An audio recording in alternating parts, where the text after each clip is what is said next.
उत्तर पटल पर रख दिया है जी। श्रीमती लवली आनंद। माननीय अध्यक्ष महोदय, माननीय मंत्री महोदय से मेरा एक सवाल सप्लीमेंट्री है। कई स्मार्ट शहरों में डिजिटल सुविधाएं जैसे कमांड सेंटर तो बना दिए गए हैं, लेकिन जल भराव, झुग्गी पुनर्वास और कचरा निस्तारण जैसे बुनियादी समस्याओं अब भी बनी हुई है। साथ ही कई नगर निकायों के पास इतनी तकनीकी और वित्तीय क्षमता नहीं है कि वे बड़े स्तर के शहरी विकास प्रोजेक्ट को सही तरीके से पूरा कर सके। क्या सरकार ये सुनिश्चित करने के लिए कोई विशेष प्रशिक्षण या स्टाफिंग सहायता दे रही है ताकि स्मार्ट सिटी मिशन में बुनियादी जरूरतों की अनदेखी ना हो और नगर निकायों को जमीनी स्तर पर सक्षम बनाया जा सके? अध्यक्ष महोदय, स्मार्ट सिटी मिशन जो 2015 में शुरू हुआ, इसके अंतर्गत कुल 9,216 करोड़ की लागत के 196 पीपीपी और ये योजनाएं शुरू की गई। इसी प्रकार से इन सब योजनाओं को सिलेक्ट करने के लिए, प्रदेशों को सिलेक्ट करने के लिए कुल मिलाकर ये योजना प्रदेशों के ऊपर छोड़ी गई थी कि वो कौन कौन से शहर चुनेंगे और कौन कौन से उसमें उनकी ओर से काम चुने जाएंगे।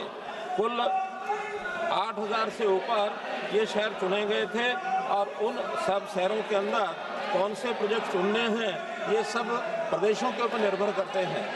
कुल 8 कैटेगरीज के ऐसे जो प्रोजेक्ट हैं इनको चुना गया था, जिसमें कुल मिलाकर अभी तक जो 8,000 प्रोजेक्ट हैं उसमें कुल 7,500 ये बहुत से प्रोजेक्ट ऐसे पूरे हो गए हैं। 31 जुलाई 2025 तक 95% अर्थात 7,336 परियोजनाएं पूर्ण हो चुकी हैं, जिसकी लागत 1,53,977 करोड़ है।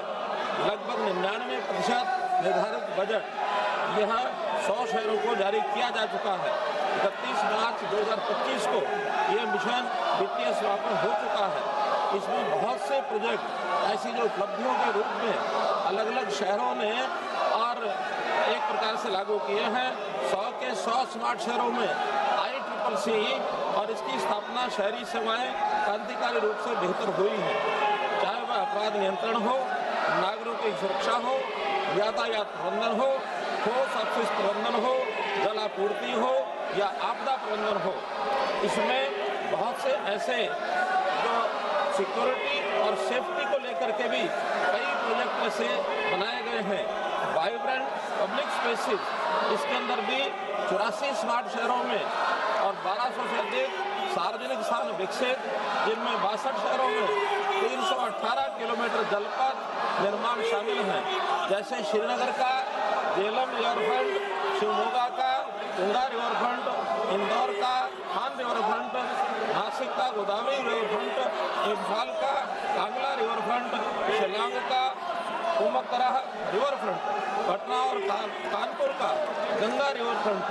यहाँ तक जलापूर्ति की बात है, 17,000 किलोमीटर जल नेटवर्क में स्काडा से निगरानी, जिसमें लीकेज नुकसान में भारी कमी, मुरादाबाद में 15% reduction in non revenue water losses और इसी प्रकार 10% improvement in water distribution efficiency.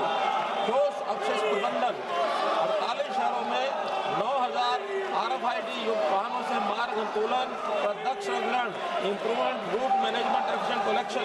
इसी प्रकार से स्ट्रीट लाइटिंग, आवास, स्मार्ट समाधान, शिक्षा। महोदय, मैं ये बात जोर देकर कहना चाहूँगा कि स्मार्ट सिटी मिशन के अंतर्गत भारत के शहरी ताने बाने को वैश्विक स्तर की उत्कृष्टता, समावेशन, सुरक्षा और सततता की नई ऊंचाइयों तक पहुंचाया है। ये उपलब्धियां सतत प्रयास, उत्कृष्ट नेतृत्व और सबको साथ लेकर चलने की सरकार की प्रतिबद्धता है। यहाँ तक अलग अलग शहरों की अलग अलग चीज़ों की डिमांड है, उस नाते से ये प्रदेशों को भी निर्भर है कि उस बजट का प्रबंध कैसे प्रबंध करेंगे। सरकार की योजना में हर शहर को 500 करोड़ रुपया केंद्रीय सहायता और 500 करोड़ रुपया प्रदेश की ओर से ऐसा 1000 करोड़ के लगभग राशि खर्च की गई है। अब इसके आगे क्योंकि ये प्रोजेक्ट एक प्रकार से पुनरावृत्ति करने का काम प्रदेशों को करना है, एक अच्छा रास्ता प्रदेशों को मिले, शहर अच्छे स्थायी बने, इस प्रकार की योजना है। धन्यवाद। लवली आनंद जी बहुत बहुत धन्यवाद। वही हमारा था कि जब मंत्री जी ने पूरा विस्तार में हमें बता दिए हैं, बहुत बहुत धन्यवाद। वही था कि जो रुक गया है काम तो उसमें किस तरह से उसको मिलेगा, तो उन्होंने विस्तार में हमें बता दिए। बहुत बहुत धन्यवाद। श्री अध्यक्ष महोदय, जैसा संसद महोदय ने बताया है कि मैंने विस्तार से सारी बातें बता दी हैं, फिर भी कोई अतिरिक्त सप्लीमेंट्री क्वेश्चन होगा तो स्मार्ट सिटी मिशन के रूप में सब चीज़ें मैं बताने के लिए तैयार हूँ। खास करके इन प्रोजेक्ट्स में पब्लिक प्राइवेट पार्टनरशिप के जो सफल मॉडल हैं उसमें सबसे पहले जल महल multi modal transit hub Vadodara, जिनको हम कह सकते हैं कि बहुत ही सफल प्रोजेक्ट में बनाए गए हैं।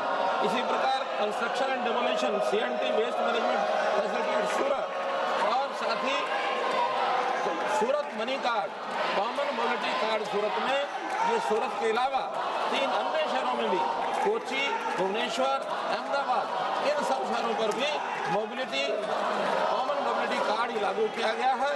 इससे नगरीय परिवहन सेवाओं के साथ साथ रिटेल भुगतान भी सरलता से किया जा सके। बायो CNG प्लांट इंदौर, ये भी अपने आप में एक विशेष इस प्रकार का प्रोजेक्ट है जिसको सभी शहर इसको रेप्लिकेट कर सकते हैं। ट्रीटमेंट हेतु 550 मीट्रिक टन प्रतिदिन की क्षमता का प्लांट ये सब स्थापित हुआ है, जिसकी लागत 150 करोड़ रुपए आई है। Multi modal transit hub Pune, Vadodara और भुवनेश्वर, इस प्रकार का ये सिस्टम बनाया गया है। मार्केट डेवलपमेंट भी रायपुर, धर्मशाला और बिलासपुर, इसमें मल्टी मॉडल मार्केट रीडेवलपमेंट ऐसा किया गया है। Multi level car parking Bengaluru, Nagpur और बेलागावी, इनमें मल्टी लेवल कार पार्किंग इसका भी प्रबंधन किया गया है। स्मार्ट पोल, स्मार्ट लाइट्स, इसका भी प्रबंधन किया गया।